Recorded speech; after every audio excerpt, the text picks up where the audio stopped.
ॐ विश्वं दर्पणदृश्यमाननगरी तुल्यनिजान्तर्गतं पश्यन्नात्मनि मायया बहिरिवोद्भूतं यथा निद्रया यस्साक्षात् कुरुते प्रबोधसमये स्वात्मानमेवाद्वयं तस्मै श्रीगुरुमूर्तये नमः इदं श्रीदक्षिणामूर्तये। बीजस्यान्तरिवाङ्कुरो जगदिदं प्राङ्निर्विकल्पं पुनः मायाकल्पितदेशकालकलना वैचित्रचित्रीकृतं मायावीव विजृम्भयत्यपि महा योगी वयस्वेच्छया तस्मै श्रीगुरुमूर्तये नमः इदं श्रीदक्षिणामूर्तये। तस्मै श्रीगुरुमूर्तये नमः इदं श्रीदक्षिणामूर्तये। ॐ सहना भवतु सहनौ भुनक्तु सह वीर्यं करवावहै तेजस्विनावधीतमस्तु मा विद्विषावहै। ॐ शान्तिः शान्तिः शान्तिः। सदाशिवसमारम्भां शङ्कराचार्यमध्यमाम् अस्मदाचार्यपर्यन्तां वन्दे गुरुपरम्पराम्। ॐ पार्थाय प्रतिबोधितां भगवता नारायणेन स्वयं व्यासेन ग्रथितां पुराणमुनिना मध्ये महाभारतम् अद्वैतामृतवर्षिणीं भगवतीम् अष्टादशाध्यायिनीम् अम्ब त्वामनुसन्दधामि भगवद्गीते भवद्वेषिणीम्। यं ब्रह्मा वरुणेन्द्ररुद्रमरुतः स्तुन्वन्ति दिव्यैस्तवैः वेदैः साङ्गपदक्रमोपनिषदैः गायन्ति यं सामगाः। ध्यानावस्थिततन्गतेन मनसा पश्यन्ति यं योगिनः यस्यान्तं न विदुःसुरगणाः। देवाय तस्मै नमः। देवाय तस्मै नमः। Verse 20.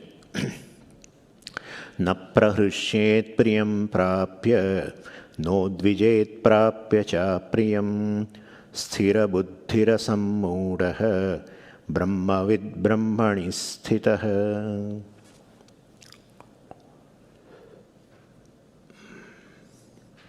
So the description of a wise person is going on, and the wise person is the one who has wisdom. So there is a difference between a knowledge and wisdom. What we gain in terms of knowing the world is knowledge, but it is in terms of the self. One who knows the self as the self of all is a jnani. So he sees the self everywhere. That's how it has been told as a samadarshi. Samadarshi means he sees the same self everywhere. That's a reality. If with the help of these eyes report the world, varieties of the names and forms. But he has a third eye also, in spite of these two eyes. And this third eye is called Divya Chakshu or Shastra Chakshu. The vision he has gained through the Shastra. Well, with that he sees oneness. With these eyes he sees many names, many forms. With this Chakshu, the Shastra Chakshu, with the wisdom, he sees one thing alone. Like I have given you an example, and before, of course, we were not there, someone else. So you know what, that like goldsmith sees varieties of the names and forms. At the same time, he sees gold also. So in his buddhi, he doesn't see gold through these eyes. He sees gold through this. He sees many names and forms through these eyes. Same way. So, well, he is a wise person. And this wise person definitely knows himself as Brahman, who is free from all attributes. And so he does not take the attributes generally an ignorant person takes. Ignorant person takes himself, herself as a karta, bhokta, etc.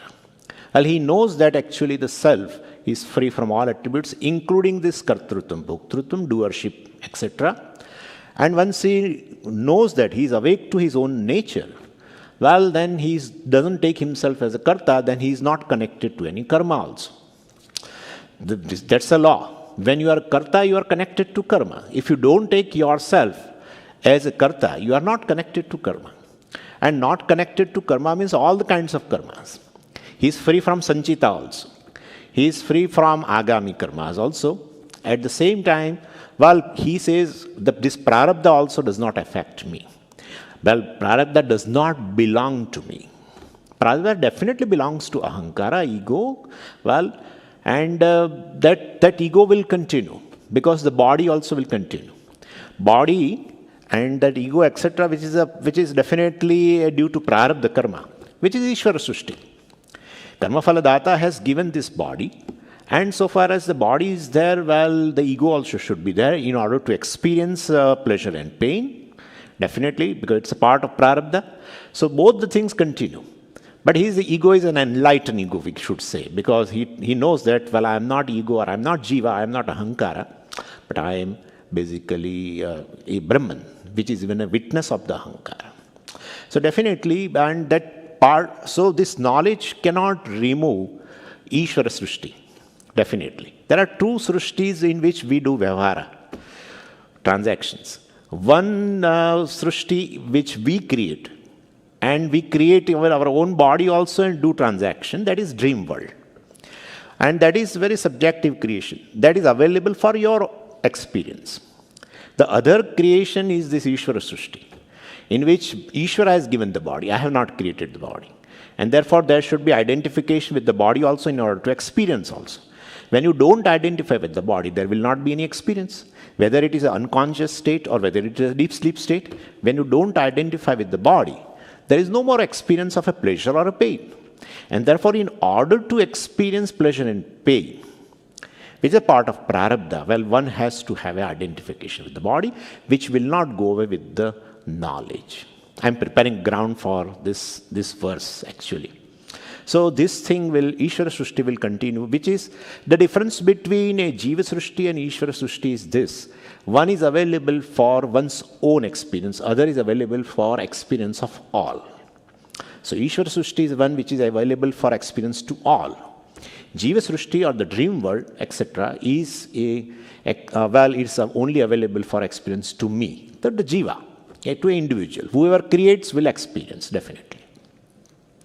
And so Ishvara Srushti will continue, this ego also, etc., will continue. I told in last time also, that kind of identification, well, identification with the ahankara goes away. That he says, I am not ahankara. But identification with the body, which is born of karma, which is a part of Ishvara Srushti, will continue. That is discussed by Vidya Swami in Drigdrishya Viveka. 3 types of identification he has discussed. In this, one of the identification will go away, and that is that I am ahankara. So identifying with the ahankara, well, that goes away with the help of knowledge. I am not a karta, I am not a bhokta, I am not a pramata, I am not a jiva. Well, that he understands. I am every witness of the ahankara, etc. Well, that way, identification with the ahankara goes away. But then ahankara's identification with the body will continue, definitely, in order to experience pleasure and pain, etc. So, Jnani knows that I am not subject to prarabdha. Only due to upadhi, this sharira, we say that this wise person continues to be in the body, etc. So, while this Jnani or Samadarshi is free enough to have a limited body, limited mind, limited senses, like a actor is free enough to assume any role, and the limitation of any role will not belong to the actor. He knows very well. Like he takes a beggar's role, etc. Well, and then he has a lot of limitation in terms of money, etc. And even limitation in terms of maybe education also. But even though he assumes that role of a beggar, the limitations of that role, well, does not belong to me. He knows very well. Like he takes a beggar's role, etc. Well, and then he has a lot of limitation in terms of maybe education also. But even though he assumes that role of a beggar, the limitations of that role, well, does not belong to me. He knows very well. Like he takes a beggar's role, etc. Well, and then he has a lot of limitation in terms of maybe education also. But even though he assumes that role of a beggar, the limitations of that role, well, does not belong to me. a actor knows very well. Same way this Gnani also knows that while this ego is limited, identifying with the body, etc., because body is limited, mind is limited, senses are limited, but I am free, I am limitless, etc. He knows very clearly. So while he's free enough to have this limited body, mind, sense complex, and in the wake of this knowledge, nothing goes except that Jiva Srushti. The notions born of ignorance only will go. Nothing goes. Body will continue, ego will continue, everything will continue. Otherwise, what happens is, if body, etc., he is not connected to karma, means all the karmas go, sanchitas go, prarabdha also go, and suppose agami also go. Everything goes, means prarabdha goes, means the body goes. So every wise person will immediately leave the body once the knowledge is dawned. Then the teaching will not be available. The wise person continues to teach, but then teaching will not be available because teacher is no more there. Then moksha also will not be possible for the others. But that doesn't happen that way. And therefore, he continues to be in the body. And so a Gnani, even after gaining knowledge, will have to live in the same world. And wise person life also is governed by the same laws which governs the ignorant person's life also. Same laws available, applicable to both Gnani and Agnani both. And so generally there are three factors which govern our life. What are the three factors? One is a time, one other is a place, and third is a prarabdha. Place also always affects our life. The surrounding, etc., the place and the environment definitely affects the life. It may be a Gnani or a Gnani, definitely. Second thing is a time. Time affects our life, we know. And so basically, as even we grow old, when we were young, we were not knowing how many joints we have. But as we grow old, we know how many joints we have. So all joints show their presence. And we lose hair and teeth and the sense of hearing and sight and everything. So that shows time affects life. Place also affects life. And sometimes time and place remaining the same, still two people will have a different experiences. Like twin brothers living in a same house, place. And both of the same age, suppose 65 years, same age. So time and place are same. But still, one is able to get up and sit down very nicely. Other is even not able to sit and get up in the chair also. It is possible. So that shows a third factor also is there which affects our life, and that is prarabdha. Definitely. So these three things affect basically everybody's life. It may be ignorant person or it may be a person who is having a wisdom, basically. So that is what Bhagavan says here. Say that a Gnani's life is also governed by these three factors. So he will also gain a favorable and unfavorable situations depending upon prarabdha. Agnani also will get both the types of situation, external situations. Gnani also will get both the types of situations. Generally what happens is we, not us, but at least people who feel that the wise people will have all the time favorable situation externally. We may feel like that. He should not have any kind of obstacles in a life. We feel like that because then otherwise what will be the benefit of knowledge? Because Agnani also will have so many obstacles externally, and he will also face favorable and unfavorable situation. Gnani also will face the same. Then what is the benefit of knowledge?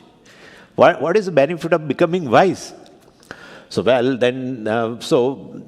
benefit is something else. Actually, Bhagavan says the difference is not in external situation. Knowledge cannot bring a change in external situation.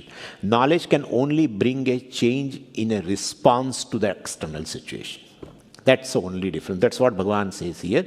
So basically, this knowledge gives you the strength, basically, to have a balanced approach, balanced mind towards both types of situations, priyam and apriyam both.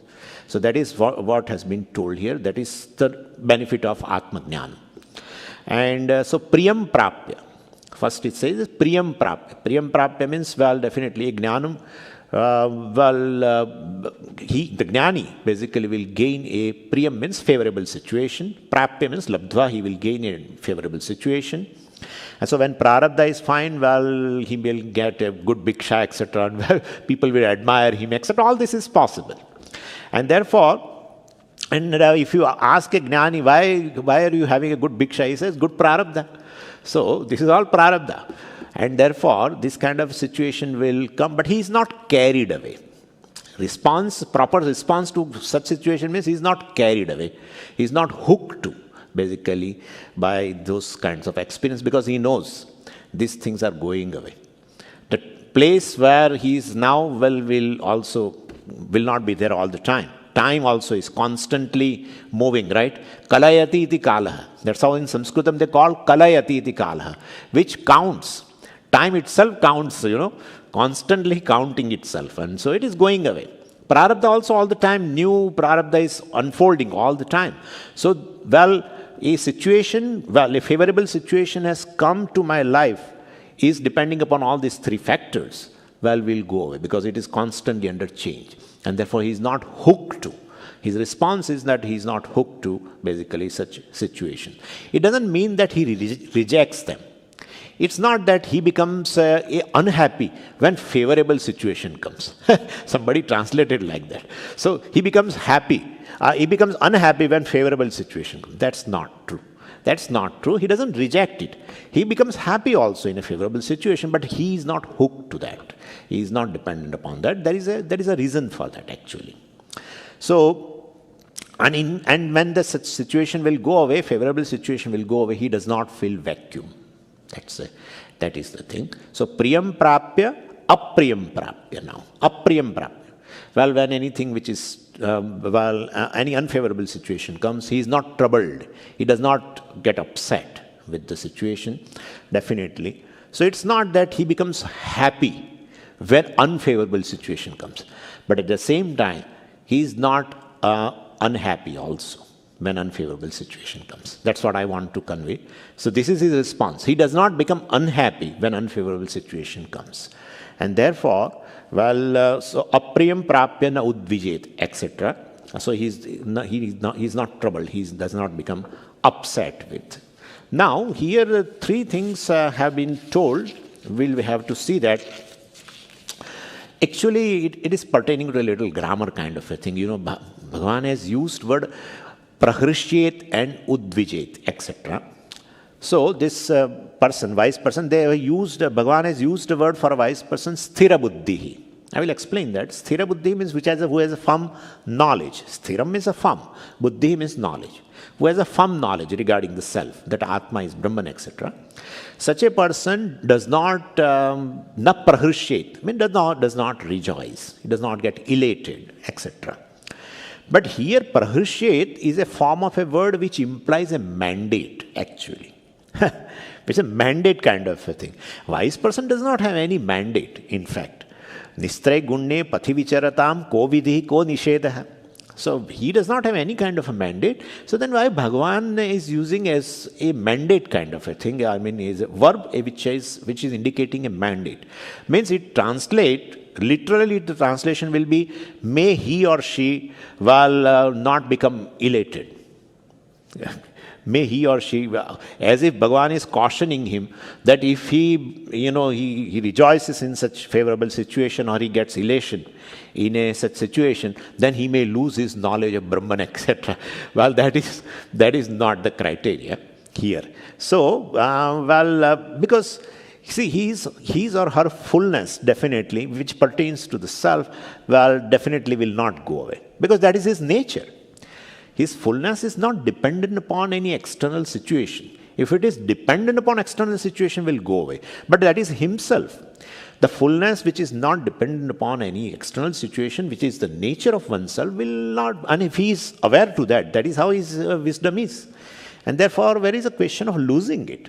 And therefore, it is not we should not take it as a mandate that if he gets rejoice in favorable situation or he is elated in such situation, he will lose the knowledge of Brahman, etc. We should not take it that way. So, na prahrishyet should be translated as na prahrishyati. he really does not get elated, he does not rejoice, etc. We should translate like that. And same way, na udvijet, they're also the same thing. That is also a mandate. Well, may he or she not get upset. There is a question of getting upset. Since he is not dependent upon external situation, so far as Atma is concerned, well, definitely there is no question of getting upset also. So that is also should not be taken as a mandate. We should translate it as a na udvijate. Means he or she, wise person, well, does not get upset. But this is a mandate for someone else. Yeah. So it's a very silent statement for some person. Yeah, we have to take it that way. Not for the wise person, but for someone else, definitely. And that is for person who wants to become wise. For them, this is a mandate. And a karma yogi, definitely. For karma yogi, this is a mandate, definitely. How can we say it is a mandate? Because Bhagavan said earlier, while discussion regarding karma yoga was there, Bhagavan said, Siddhya siddhyoho samo bhutva samatvam yoga uchyate. Siddhi and asiddhi. So favorable situation, unfavorable situation, success, failure, etc. This karma yogi, well, should develop an attitude in which he will not lose the equanimity of the mind. So there are situations which are going to come, and karma yogi can develop an attitude towards karma and karma phala by which, well, he can gain equanimity. And we know the attitude of a karma yogi behind the results of an action, which is an external situation. Well, that if it is a success or a failure, but whatever the situation comes, it is a will of a God, naturally. Because it has been given by Ishvara, right, as a karma phala data. So it's a will of God. So one will surrender to the will of God. That's a karma yogi. And therefore, definitely, such a person, well, definitely with that attitude of a prasada buddhi, etc., well, accepting as a grace of Ishvara, etc., well, definitely he can maintain the equanimity in priyam and apriyam, in favorable, unfavorable situations. So for a karma yogi, it is a mandate, yes. But for a wise person, it is not a mandate. It is a natural for him not to be affected by any type of a external situation. That's what we want to understand. Now, the another word is then in the next line. This is the first line. So, na prahrushyet priyam prapya, na udvijet prapya cha apriyam. So that has been explained. Now, in the second line, Bhagavan uses an adjective for this wise person, sthira buddhihi. And Bhashyakara explains this word. Bhashyakara says, Sarva bhuteshu ekaha samaha nirdoshaha atma iti sthira nirvichikitsa buddhihi yasya saha sthira buddhihi. So one who knows firmly, basically, the unchanging Atma, that Atma which is not subject to any change, Atma which is free from attributes, one who knows this Atma, one who has a firm knowledge about this Atma, this person is called wise person, is called sthira buddhi. Buddhi means knowledge. Sthira means a firm. Firm means without doubt and vagueness. No doubt, vagueness. That's what Bhashyakara says, nirvichikitsa buddhi. Vichikitsa means a doubt. Nirvichikitsa means free from doubt. His knowledge is basically free from any doubt. So that has been told here. And then says, so one who has this doubt-free knowledge, regarding the self, of course, is a sthira buddhi. And when one's knowledge, then Bhagavan uses another word, asammudaha.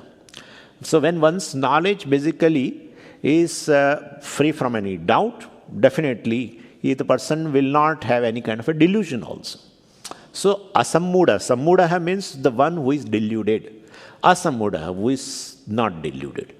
So that mudaha, of course, has, we know the word mohaha. So mohaha means a delusion.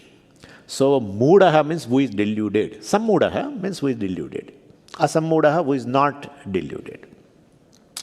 So when definitely one's being sthira buddhi, one whose knowledge is free from doubt, naturally he is free from delusion also. So there is no delusion whatsoever regarding Atma. There is no delusion at all. So person does not take Atma as a Karta. Karta, taking oneself as a Karta is a delusion. What I am not and I take it that way, well, that becomes a moha. That's how it is. So moha dhatu is there, moha vaichitya. So to take something differently, which is really not there, is called moha. Taking the rope as a snake is called moha, delusion. So this is how it is. So here also I am not a karta, I am not a bhokta. That's the reality about me. But I take myself as a karta, bhokta, that's a delusion. This person, this wise person has become free from delusion, means he does not take himself to be karta, bhokta. He does not take himself to be located. Well, if somebody asks me, where are you, Swamiji? I am here, I say. So no, okay. So this is a sense of location, being present in the body, etc. will not be there. He knows I am Brahman. I am all-pervading Brahman. I am limitless Brahman. And therefore, he is free from such kind of moha also, taking oneself to be embodied, etc. Also, he does not take himself to be that way. So definitely, so such a person is called asammuda, who is free from such a doubt. And because in his mind, one thing is clear, there is no Brahman other than Atma. There is no Brahman other than I. There is no Brahman other than the self. Because Atma is a source of consciousness. Brahman is consciousness. Well, then I am Brahman. So that becomes clear in his mind. Atma is a source of consciousness, that is everybody is clear, right? I am a conscious being, everyone says. I am a conscious being. For that even you do not have to think over. Very naturally, because ultimately the consciousness is a self-revealing, and therefore one takes oneself to be a conscious being without thinking even. So he knows Atma, the I, is a source of consciousness. Well, Brahman is consciousness, Satyam Jnanam Anantam Brahma. And therefore there cannot be Brahman other than Atma. He is very clear. That is how he is free from all delusions. Because, and Atma or Brahman, well, happens to be free from all attributes. So he knows very clearly that I am free from all attributes called Kartrutvam, Bhoktrutvam, Pramatrutvam, etc. I'm not a Jiva, etc. He is very clear. And that's how he is a asammuda. So still Bhagavan says this person is a asammuda, free from delusion. Well, because he or she is Brahmavit. So Brahmavit means, well, one who knows Brahman is Brahmavit. But one who knows Brahman as self, actually, right? The Atma, that is Brahmavit. There is Brahman, which is a cause of the creation, etc., and from which everything has come, etc. He is not a Brahmajnanam. He is not a wise person. Wise person's wisdom is that I am Brahman. I am the cause of creation. Well, this kind of statement, well, there is Brahman, which is Parameshvara, etc., which is the cause of the creation, etc., is not a Brahmajnanam. Brahmajnanam is, well, one who knows Brahman as the self. So Brahmavit is Atmavit. One who knows Atma is, is Brahmavit. One who knows Brahman as Atma is Atmavit, whatever you say. It's same thing, right? And therefore, this Brahmavit, this person, well, definitely free from any moha. And still Bhagavan says, Brahmavit Brahmani sthitah. Naturally. So the knower of Brahman will definitely establish in Brahman. Because the Brahman is the self. So he establish in Brahman means he establish in oneself. So, well, this knowledge of Brahman is not something one can lose because it is oneself. What is other than the self you can lose. What is non-self you can definitely lose. What is the self you cannot lose. Because after losing, what is left over is the self. And therefore, you cannot lose the self. You can lose something which is non-self, definitely. And so now the self he knows as Brahman. And therefore, Brahmavit Brahmani sthitah. He abides in the Brahman, definitely, because he is a self. And therefore, knowing Brahman also, this Brahmajnanam is not a matter of memory also. It's not a matter of memory. Well, memory is something that, well, definitely one collects, about an object. But here it is in form of a subject. And therefore, only thing is the person was ignorant about that self, nature of the Atma, etc. And so he is no more ignorant. He is totally awake about nature of himself. Because the self is always there. And therefore, there is no question of basically forgetting the self. So, Brahmavit Brahmani sthita. That's how in somewhere else also it has been told. Brahma eva na Brahmavit. in Manisha Panchakam, I think. Brahma eva na Brahmavit. This knower of Brahman, well, he does not say, I am a knower of Brahman. He says, I am Brahman. Knower of Brahman does not say, I am a knower of Brahman. He says, I am Brahman. So, Brahmavit Brahma eva. The knower of Brahman is Brahman alone, because that is the self. And he is sthira buddhi. He has a firm knowledge without any doubt, etc. So, person who knows Brahman is Brahman, and so he or she remains in Brahman. Brahmani sthitaha. So, this is the entire meaning is like, in a short sentence, Bhagavan explained. Sthira buddhihi asammudaha brahmavit brahmani sthitaha. Sthira buddhihi, one who has a firm knowledge, doubt-free knowledge. Asammudaha, free from delusion now. He does not take himself to be karta bhokta. He is a brahmavit. He knows the self as Brahman. Brahmani sthitaha. He abides in Brahman. So this is what it has been told. Now we'll go to just Bhashyam a little bit and then we'll go to the next verse. Now Bhashyakara says here, Yasmad nirdosham samam brahma atma. This nirdosham means free from dosha, free from defects, means free from attributes. Any attribute which you connect it to the self is going to bring a calamity. And therefore it is dosha. A dosha brings a calamity. If you take yourself as a karta, well, you will never be free from a sense of guilt. If you take yourself as a doer, you will have a guilt all the time. This I should not have done, and this I should have done, and etc., etc. And one who takes oneself to be a bhokta also will have definitely a sense of hurt. Somebody does something and I have to definitely experience it or something. So kartrutvam, bhoktrutvam brings a guilt and hurt all the time. Kimaham sadhuna karavam, kimaham papam akaravam. Taittiriya Upanishad says, Kimaham sadhuna karavam. Yeah, I should have done that good action. Why did he not do? So who says that? A doer says. One would say, takes herself as a doer, will say that. I should have done that, etc. I should not have done that, etc. Kimaham papam akaravam. Why did I do that wrong action, etc. So that guilt people will have after years and years. People may forget all other things. People cannot forget the guilt and hurt depending upon their kartrutvam and bhoktrutvam. And therefore, any kind of an attribute you connected to the self will bring a calamity. Therefore, that attribute is considered as a dosha. Actually, but fortunately, Atma happens to be nirdosham. So, Atma is free from all the attributes. If you take yourself as a knower also, there is a dosha. If you take yourself as a karta bhokta, dosha. If you take yourself as a jiva, definitely you will have a sense of limitation all the time. If you take yourself as a jiva, you will take yourself as subject to birth and death, which you are really not. And therefore, Atma is something which is not subject to birth and time. It is not subject to time. And therefore, but if you take yourself who is subject to birth and death, definitely fear and everything will be there. Fear of mortality will be there. Everything is there. And therefore, the Brahman is nirdosham, samam, one.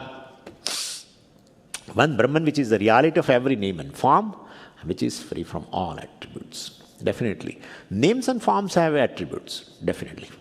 Well, every form has attribute. But the reality of every form, which must be free from attributes. And so, that nirdosham Brahma, Atma. So, this person, wise person, realize that this Brahman happens to be the Atma. Even if you know or if you don't know, this is the reality about yourself.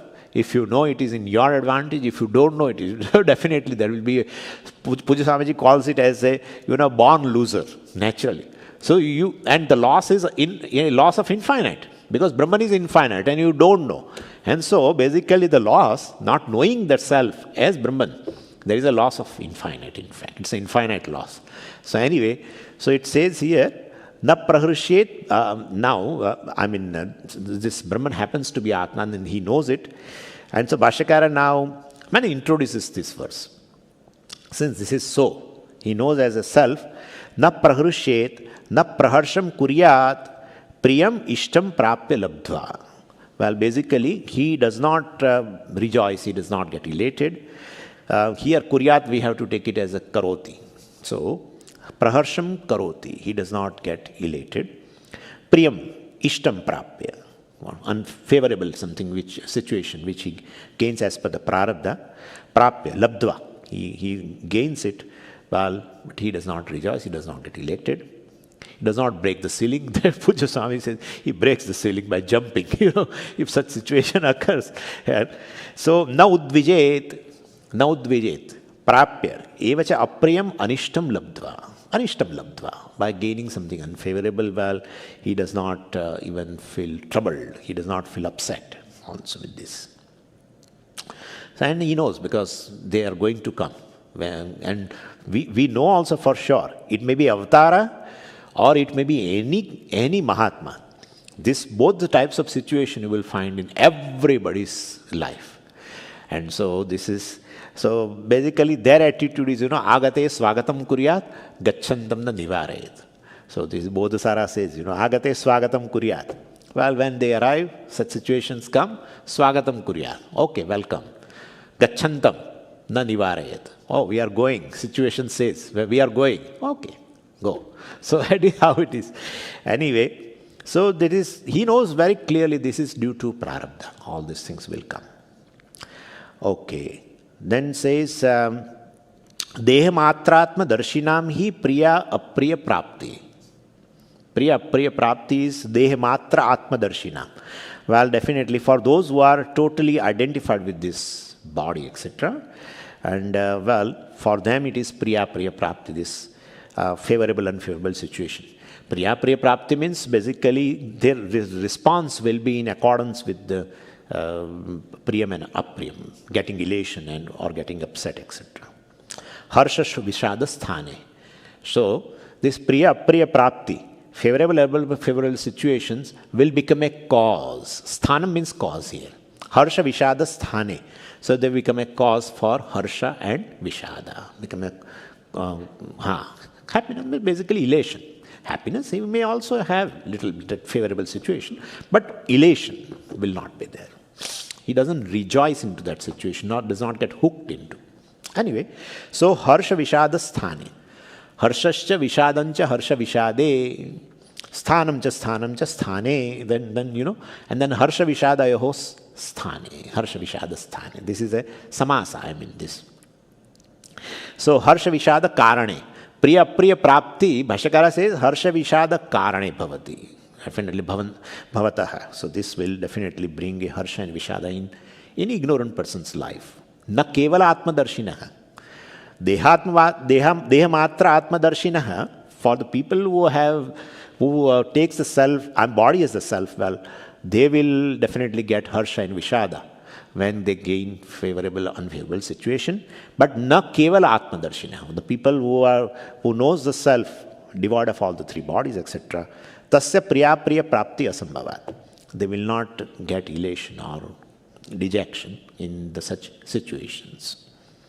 Kincha, moreover, sarvabhuteshu ekaha samaha nirdoshaha atma iti sthira nirvichikitsa buddhihi yasya saha sthira buddhihi. I already explained. Sthira buddhihi, Bhashyakara explains that. Well, basically, it says sarvabhuteshu ekaha.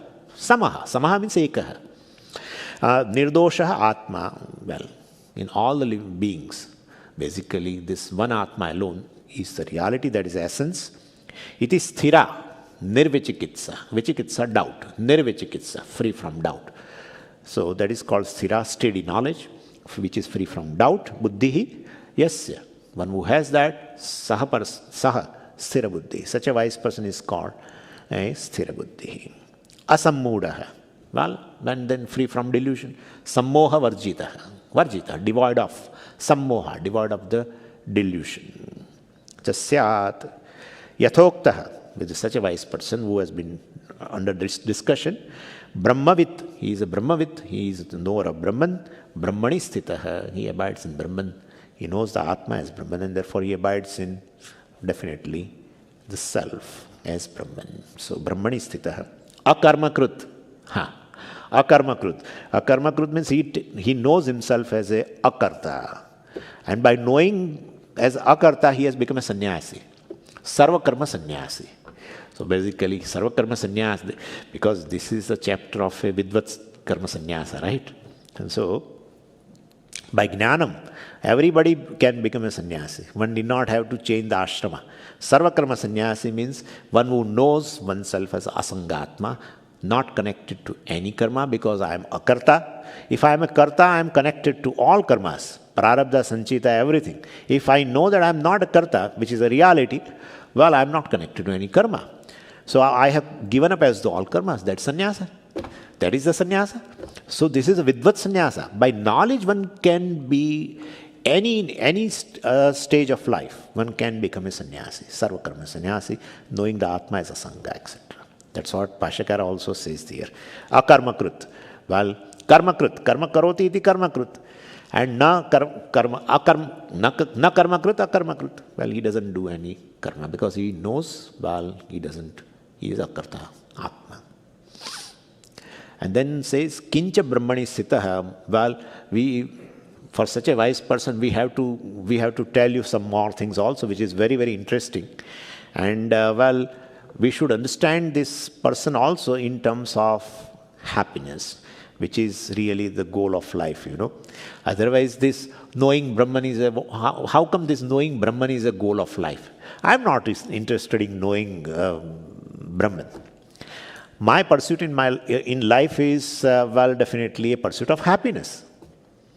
Anyone does anything in life is ultimately for happiness. And therefore, happiness is a goal of life. So if your Shastra tells us something regarding happiness, and you are describing your wise person also in terms of happiness, well, how independent he is in terms of gaining happiness, etc. also, then that is a point of interest for us. And therefore, now Bhagavan talks about describes this wise person in terms of this also.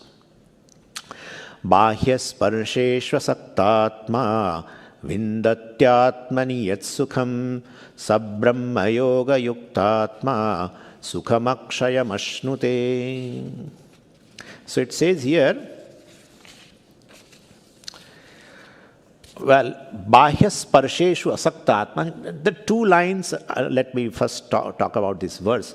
This verse which has two lines. The first line describes a karma yogi, and second line describes a wise person. And both of them are gaining happiness. One thing is common in both is both of them are not dependent on any sense objects and still gaining happiness. Therefore, this is something very interesting. Karma yogi also, bahya sparsheshu asakta atma. Asakta, not attached to bahya sparsheshu. I will explain. Not attached to external objects. And still vindati, gains. Atmani yat sukham.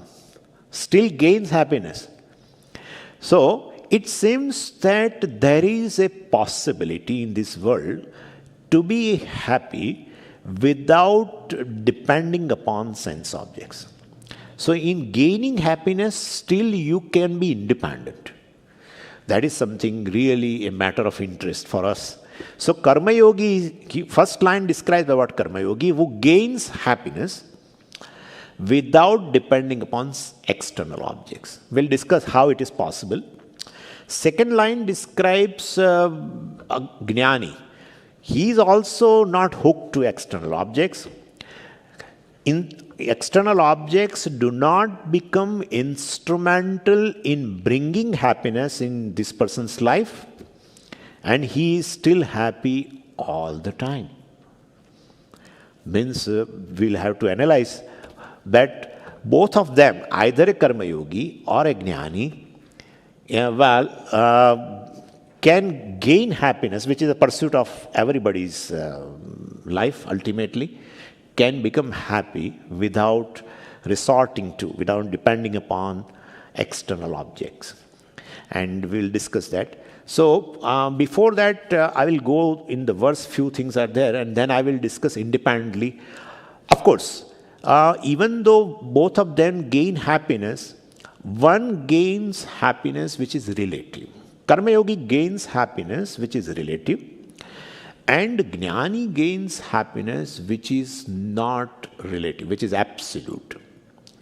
So, this is a thing which we have to discuss. Before that, I will go to the verse first. Bahya sparsheshu asaktatma. Now, bahya sparsha, bahyam means external. And this bahyasya, te sparshasya, bahya sparshaha. And sparshaha means objects. So, bahya sparshaha means external objects that come into contact with the sense organs. That's how I said it is, they are sense objects. Anyway, and generally sparsha we know, sparsha is used only in the sense of touch. So that which is experienced by the sense of touch is called sparsha. But we have to extend the meaning. We have to extend the meaning means, this any object basically that a person comes in contact with through any sense organ is called sparsha. Generally, a particular object which is contacted by a sense of touch, we call it sparsha. Instead, any object comes in contact through any sense organ, we call it as a sparsha. It's an extended meaning. It's an extended meaning. And therefore, any sense object will be called as a sparsha. And 5 types of sense objects are there, which we contact through 5 sense organs, naturally. And so they are all these 5 types of sense objects called, sounds and forms and touch and taste and smell. All these sense objects are called sparsha. And they are external to the senses in the world. So, bahya sparshaha. Now, bahya sparsheshu, saptami. It's a vishaya saptami with regards to this external sense objects. Asaktaha. Asaktaha, definitely uninvolved, not hooked to, basically. Atma, whose mind. Here, Atma means mind. Bhagavan has used the word Atma in many sense in Bhagavad Gita. Somewhere he says Atma means basically mind, somewhere Atma means a body, and somewhere Atma means Satchidananda Atma also. So depending upon the context, we have to take the meaning. So this person whose mind is basically not hooked to external sense objects. And that is a description of a karma yogi. Karma yogi is one who is not attached basically to external sense objects. And still he gains a limited happiness. That's what Bhagavan says in the first line. Anyway, and the second line describes a wise person. He also becomes happy without objects becoming an instrumental in bringing happiness to that person. Still he becomes happy. And so that is how a wise person is not elated. We have seen also that a wise person is not elated when favorable situation comes, because he knows he is the source of happiness. In fact, he is a person, he is happy because any happiness is with himself. I will explain that. Any happiness, anywhere, in any situation, the source is only one. And source is Atma, in fact. So that is how he knows he is the source of happiness, and therefore he does not get elated in a certain external favorable situation that, this situation has brought happiness, or this particular desirable object has brought happiness in my life. No. Because he knows anywhere any kind of a happiness is there, that happiness is always with myself, my nature. Basically, Sukham is the very Swarupam, is the nature of an Atma. And so, Sukham means a fullness. Whenever you are happy, please see, in a moment of happiness, you will not feel any kind of a lack or limitation pertaining to the self. So when the fullness manifests in a particular experience, we call it as a joy or happiness. That's all it is. When you feel a lack within, and yet you are happy, it's not possible. Momentarily, you are dropping the sense of limitation. pertaining to either a body, either mind, either to pertaining to your knowledge, pertaining to your memory, pertaining to your sensory capabilities. Any limitation when you drop, when you don't feel any limitation centered on self, well, in that moment you feel happy. And therefore happiness is nothing but a manifest fullness, or manifestation of happiness is nothing but your own fullness get manifest there. And therefore, basically, I will explain you further, but this is how it is. And therefore he knows I am full and complete, I am limitless. And therefore, I am Sukha Swarupa, he knows. And therefore, he is also happy independent of any external favorable situation or external desire, object, etc.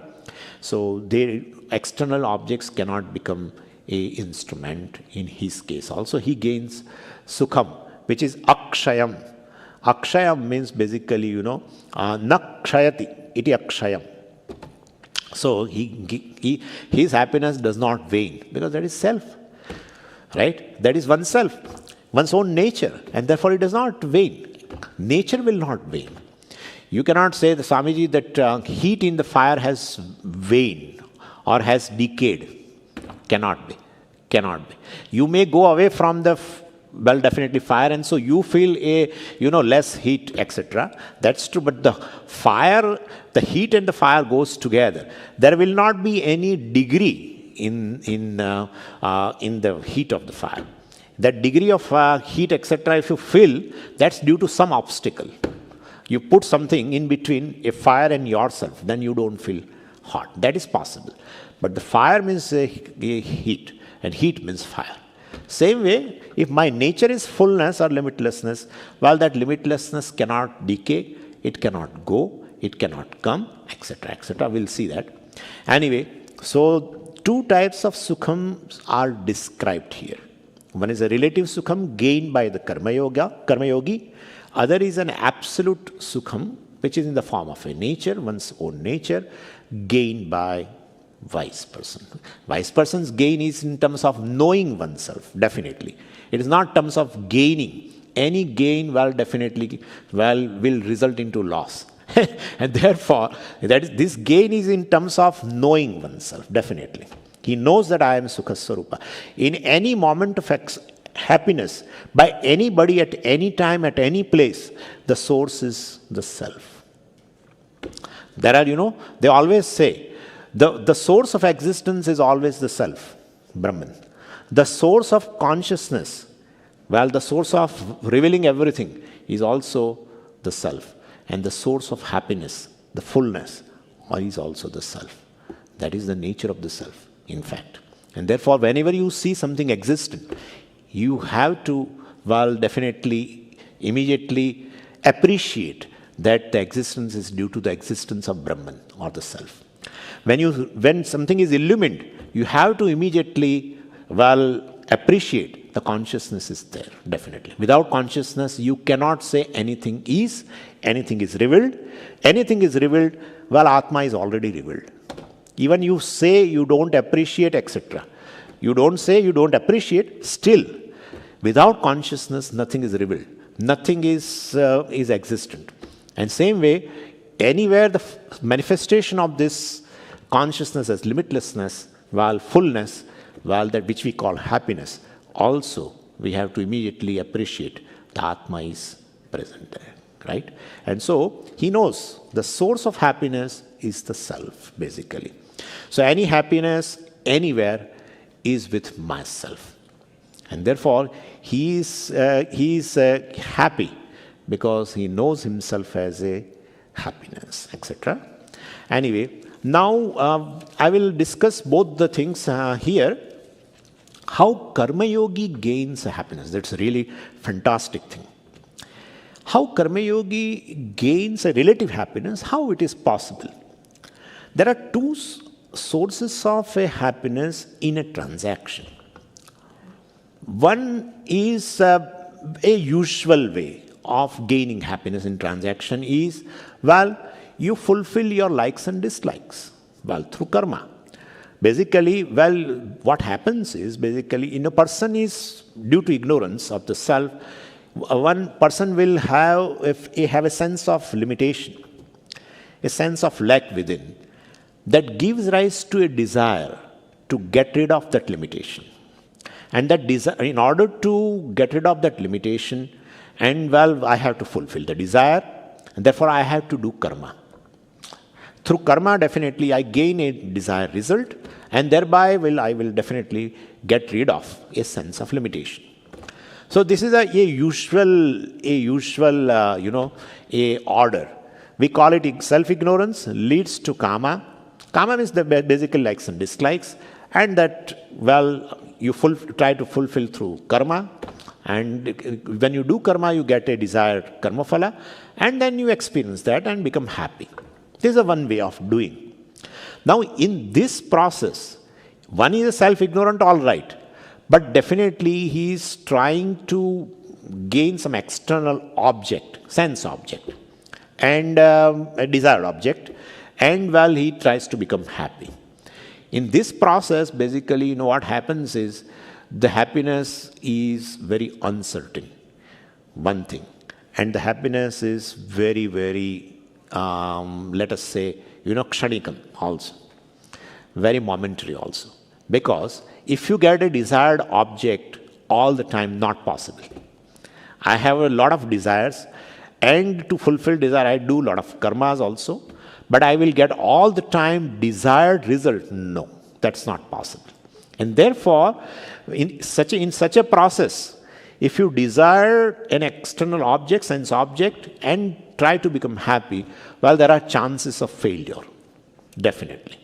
Okay, even if you get a desired object by fulfilling, do karma and you get a desired object as a karma phala, etc., still, the person basically gains a happiness momentarily. Person loses charm in anything in the world. Whatever the thing which has really attracted you, which has definitely created a charm in your mind, will go away within no time. And therefore, you lose a charm within even a desired object also. And therefore, this process is very, very expansive actually. This process is very, very expansive, in which a self-ignorant person, he tries to fulfill his desires, likes and dislikes, through karma and gaining karma phala as a particular desired sense object, etc. In this process, to become happy through this process is very, very expansive, and there are chances one may not gain happiness also. This is a usual way. Now, second way of becoming happy, even while in transaction, a second case, another case of a karma yogi. He is also self-ignorant, definitely. He is a self-ignorant person. But this karma yogi does not do action in order to gain the desired object. So he is not trying to fulfill his likes and dislikes, so he is not trying to fulfill his desired, etc. But he is doing action for fulfilling certain obligatory duties. Because of a certain understanding in him. Because of a certain background knowledge in him. And what is that background knowledge? That I am born in this creation, and then definitely I am indebted to the entire creation. Because even at the time of eating, whatever comes in my plate, the whole world is working. Whole world is working. The world which can be divided into 5 parts. Every fraction of the world is working. Like, the 5 parts we always make, one is devatas. All devatas, including sun and all devatas are working. Then only we get a food. So it's a Vayu and Surya and everything, or Prithvi and all devatas are working. So I'm indebted to the devatas, definitely. Because my life is sustained by them, my well-being is dependent upon them. And therefore, through my karmas, through my actions, I have to basically pay off. I pay the debts, basically. So he does an action in order to, fulfill this obligation, obligatory duty he does. So which he is supposed to do. Duty means what you are supposed to do, you do. That's what called duty is. So there's a one. And then not only just devatas, there are other things also. I have got this body because of my parents and ancestors. So towards them I have some obligation. That's the second thing, which is a fact. The body is not created by me. Body is given by my parents, etc. They were having bodies through their parents, etc. And therefore I am indebted to all the ancestors. That's another. So I have to do some contributory actions towards them. First is a contribution towards the devatas. They call it yajna. Yajna means a contributory action, offering. So this is the second, which definitely contributes in my well-being, is my pitrus. To gain a human body is next to impossible. If you read Upanishads thoroughly, and you will see that the description of a Panchagni Vidya is therein. So you will find that to gain a human body is it is very, very difficult to gain, because so many types of jivas are there, so many types. So, all the possibilities are there that jiva can enter into any gross body. But I gained this body, so my ancestors also, definitely, I have some obligations to fulfill towards them also, And then third is other fellow human beings. Definitely their help is there, definitely. So the hall is ready, this is ready, where we are sitting and discussing all these things.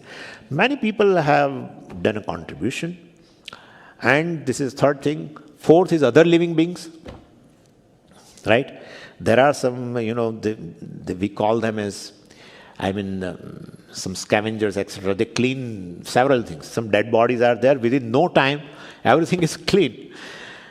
So many things. So all living beings are also automatically, they are programmed to contribute in the world. Automatically. So other living beings are there. And then rishis, our rishis who have given this knowledge, where all this knowledge is possible, including scientists also, all knowledge. So we are, of course, indebted to them also. And so like that, we have several, the 5 types of actions, which are really, basically, we are doing in form of paying the debt. Because my well-being is dependent upon these 5 factors, which is nothing but a world. World is a manifestation of basically Ishvara, and therefore Ishvara is constantly working for my well-being. And therefore I should basically do actions as an offering to the Lord. That's called Karma Yoga. So basically you do this action. But where is happiness? When you do something which you are supposed to do, you feel happy. Take an example of a laundry. People do laundry on Sundays, right?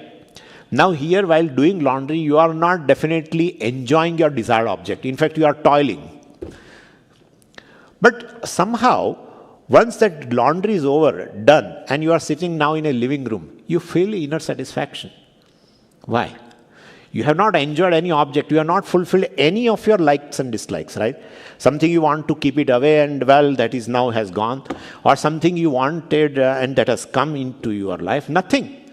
Then you should not feel happy. You should not feel happy. But you feel happy by doing something which you are supposed to do. That's how it is. And so that happiness comes not by fulfilling likes and dislikes, not by gaining a desired object. If you do with such an attitude, that doing is always in your hand, because you have a free will. You have a free will, you have freedom to do. And that is in your hand. And therefore it is independent also. This happiness which is born of doing something, contributory action, etc. A reach out action, or a action which is in terms of paying off my debt, basically, as a duty, etc., which I am supposed to do, one gains happiness. So Karma Yogi also gains a happiness. That's what Bhagavan says here. Bahesh parseshu asakta atma. He is not hooked, not attached to external objects for happiness, because in his attitude behind an action, definitely he is gaining the satisfaction, inner satisfaction, happiness, etc. And therefore he is independent. But it is a relative, of course, because a sense of limitation is always there, because there he is self-ignorant, and therefore, well, he doesn't know himself as a source of happiness, etc. But still, he is compared to that person, Ajnani, and who is trying to fulfill his likes and dislikes and gaining happiness. Compared to that person, he is much better. He is independent in terms of gaining happiness, etc. And so the first line indicates that, and second line indicates regarding the Jnani, who is basically happy all the time, whose happiness does not get decayed. We'll see that after the break. Om Purnamadav Purnamidam Purnat Purnamudachyate Purnasya Purnamadaya Purnamevavashishyate. Om Shanti Shanti Shanti. Harihi Om Shri Gurubhyo Namaha. Harihi Om.